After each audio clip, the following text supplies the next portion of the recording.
அதாவது யூனிவர்ஸ் முழுவதும் எனர்ஜி பரவி இருக்குது, எங்கே பார்த்தாலும் இருக்குது. கிரகங்கள் நடுவில் இருக்குது, நம்ம சூன்யம் என்றும் சொல்லும் இடத்துலையும் இருக்குது. அதே மாதிரி வேறு உலகத்துலேயும் இருக்குது, நட்சத்திர உலகங்களையும் இருக்குது, எங்கே பார்த்தாலும் இருக்குது. பூமியிலும் இருக்குது, அக்னியிலும் இருக்குது, அதே மாதிரி ஆகாயத்திலையும் இருக்குது, காற்றுக்குள்ளேயும் இருக்குது, எந்த இடத்துல பார்த்தாலும் இருக்குது. சுற்றி இருக்கிற இந்த ஆற்றல் நமக்குள்ளே போக மாட்டேன்றது, நுழைய மாட்டேன்றது.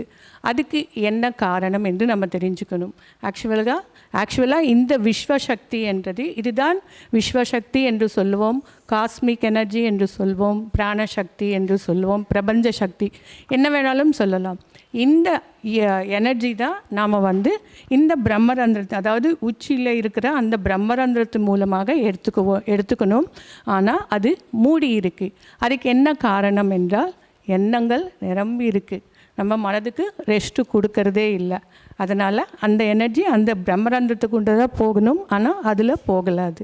ஸோ நம்ம 3 வேளை சாப்பிட்டுட்டு இருக்கிறோம், அதனால் கொஞ்சம் எனர்ஜி எடுத்துகிட்டு இருக்கிறோம். அதே மாதிரி தூக்கத்துலேயும் நம்ம எடுத்துக்குவோம். தூக்கத்தில் கனவு வருது, கனவு வரும்போது அங்கே மனம் வேலை செஞ்சுட்டு இருக்கும். ஆனால் டீப் ஸ்லீப்பில் நம்ம அந்த எனர்ஜி எடுத்துக்குவோம். இப்போ பாருங்கள், சின்ன பசங்க ஒரு நாளைக்கு 18 மணி நேரம் தூங்குவாங்க. அவங்களுக்கு அந்த விஸ்வசக்தி என்றது எப்போவுமே நிரம்பி இருக்கும். ஒரு 4 வயசு வரைக்கும் இருக்கும்.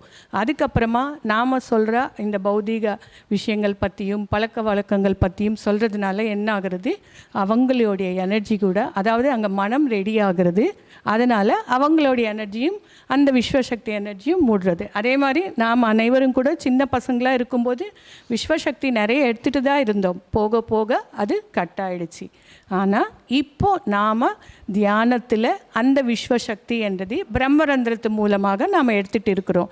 நமக்கு இது பத்ரிஜி நமக்கு கொடுத்த ஒரு வரப்பிரசாதம் என்றே நினைக்கலாம்.